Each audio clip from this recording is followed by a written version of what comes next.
అనంతపురం జిల్లా కళ్యాణదుర్గంలో కనకదాసు విగ్రహ ఆవిష్కరణకు సర్వసన్నాహాలు పూర్తయ్యాయి. ఈ నెల 8న మంత్రి నారా లోకేష్ ఈ కార్యక్రమానికి హాజరవుతున్నారని ఎమ్మెల్యే సురేంద్రబాబు చెప్పారు. సభా వేదికను అధికారులు ఎంపీడీఓలతో కలిసి పరిశీలించినట్లు తెలిపారు. ప్రభుత్వం అధికారికంగా కనకదాసు జయంతి వేడుకలను నిర్వహించడం ఎంతో సంతోషంగా ఉందని అంటున్న ఎమ్మెల్యే సురేంద్రబాబుతో మా ప్రతినిధి ప్రకాష్ ఫేస్ టు ఫేస్.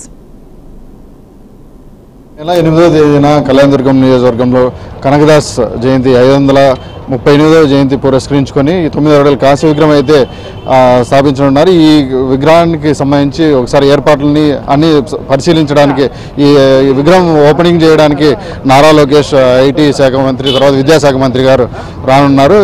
దీని గురించి ఒకసారి కళ్యాణదుర్గం నియోజకవర్గం ఎమ్మెల్యే గారితో అడిగి తెలుసుకుందాం. సార్, కనకదాస్ జయంతిని పురస్కరించుకొని దాదాపు 9 అడుగుల విగ్రహాన్ని అయితే ఇక్కడ ఓపెనింగ్ కార్యక్రమం అనేది మీరు స్టార్ట్ చేయనున్నారు. దాదాపుగా ఇక్కడికి ఎంతమంది విచ్చేసే సభ ఏర్పాట్లు ముగిని ఉన్నాయి? అంటే కళ్యాణదుర్గంలో డెవలప్మెంట్స్ గురించి మీ మాటలో ఒకసారి చెప్పండి సార్. నిజంగా మేము నారా లోకేష్ బాబు గారికి ధన్యవాదాలు చెప్పాలి. రేపు 7వ తారీఖే మా కళ్యాణదుర్గానికి రావడం జరుగుతుంది. కార్యకర్తలతో మాట్లాడి అలాగే కార్యకర్తలకి ఎవరైతే బాగా పనిచేశారో వాళ్ళతో ప్రత్యేకమైన సమావేశం అవార్డులు కూడా ఇవ్వడం జరుగుతుంది. మరుసటి రోజు 8వ తారీఖు ఉదయం 538వ కనకదాస్ జయంతి విగ్రహావిష్కరణకి ఆయన వచ్చారు కాబట్టి విగ్రహావిష్కరణ చేస్తూ ప్రజలు ఏ విధంగా ఆయన మీద అభిమానం చూపిస్తున్నారో ఆ అభిమానాన్ని చాటుకోవడానికి ప్రజలు కనీసం అంటే 40-50 వేల మంది ప్రజలు కళ్యాణదుర్గ ప్రాంతాల నుంచి వివిధ మండలాల నుంచి కూడా వస్తున్నారనేది మా సమాచారం. ఏదేమైనా కూడా ఇది కూటమి ప్రభుత్వం మీద ఉన్న విశ్వాసం, ముఖ్యంగా నారా లోకేష్ బాబు గారి మీద ఉన్న విశ్వాసం. ఎందుకంటే మొన్ననే మీరు చూశారు, అసలు ప్రపంచ ప్రఖ్యాతిగాంచిన గూగుల్ సంస్థని మనం విశాఖపట్నం తెచ్చే దాంట్లో కృషి అంతా కూడా మన నారా లోకేష్ బాబు గారిని ఖచ్చితంగా చెప్పాలి. ఆయన కృషి పట్టుదల ఏదానికి కూడా ముక్కుచుట్టుగా చెప్పే వ్యక్తి నారా లోకేష్ బాబు గారు. ఈ రోడ్లన్నీ కూడా మనం చూస్తున్నాం, అన్నీ కూడా వెడల్పుతో అవుతున్నాయి. అంటే మన చుట్టుపక్కల ఉన్న అన్ని ప్రాంతాలు కూడా ఆల్రెడీ అభివృద్ధి అయినాయి.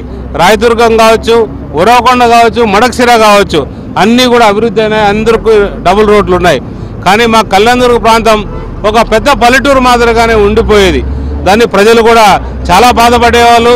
ఎందుకంటే మురుగు నీళ్ళు నడుచుకుంటూ వాళ్ళ వ్యాపార దుకాణాలు లేకపోయేవాళ్ళు. అలాంటి పరిస్థితులు లేకోకుండా ఒక డ్రైనేజ్ వ్యవస్థను ఏర్పాటు చేసి ఎంత కష్టమైనా కూడా ఆ డ్రైనేజ్ వ్యవస్థ ద్వారా నీళ్లు ప్రజలకు ఇబ్బంది కలుక్కోకుండా డ్రైనేజ్ వ్యవస్థ చేయడం, రోడ్డు వెడల్పు చేసుకోవడం, నిజంగా ఏదైతే టీ సర్కిల్ నుంచి వాల్మీకి సర్కిల్ దాకా ఉందో ఆ సర్కిల్కి స్వచ్ఛందంగా నిజంగా వ్యాపారస్తులందరూ కూడా వాళ్ళ సొంత స్థలాలు కూడా వదులుకోవడం జరిగింది. వాళ్ళకి నిజంగా మరొక్కసారి ధన్యవాదాలు తెలియజేయాలి. వాల్మీకి సర్కిల్ కూడా మీరు చూస్తున్నారు, అద్భుతంగా తయారవుతుంది.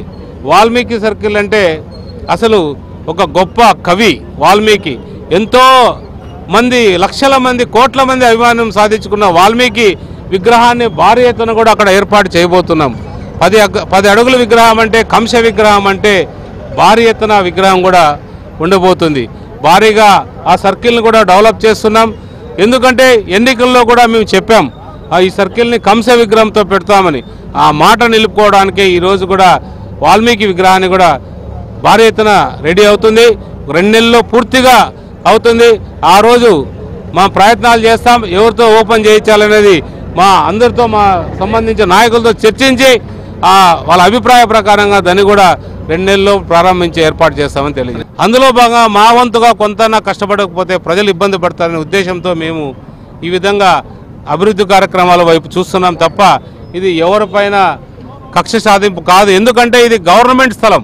ఈ గవర్నమెంట్ స్థలాన్ని గవర్నమెంట్కి చెందేటట్టు చేయాలన్నదే మా తపన. అదే చేస్తున్నాం తప్ప ఇది వేరే రకం కాదని కూడా మీకు చెప్తున్నాను. కూటమి ప్రభుత్వం హయాంలో కళ్యాణదుర్గం రూపురేఖలు మారి కళ్యాణదుర్గంకి ఒక మంచి మార్గదశ పడుతుందని మొత్తం ప్రజలు అంటారు. దీని గురించి మీరేం చెప్తారు? ఖచ్చితంగా ఆల్రెడీ మార్గదశ స్టార్ట్ అయింది, పడుతూ ఉంది. ఎందుకంటే ప్రజలంతా ఆనందంగా ఉన్నారు. మన రాష్ట్రం 11 లక్షల కోట్ల అప్పులతో ఉన్న రాష్ట్రాన్ని ఇప్పుడు ఒక రకం అభివృద్ధి కార్యక్రమాలు, ఇంకొక పక్క సంక్షేమ కార్యక్రమాలు 2 కూడా చేసుకుంటూ ముందుకు వెళ్తున్నాం. మీరు మన జిల్లాకు చూస్తున్నారు, ఎంతో అభివృద్ధి వైపు పయనిస్తుందని అన్ని రకాలకు కూడా ఉంది.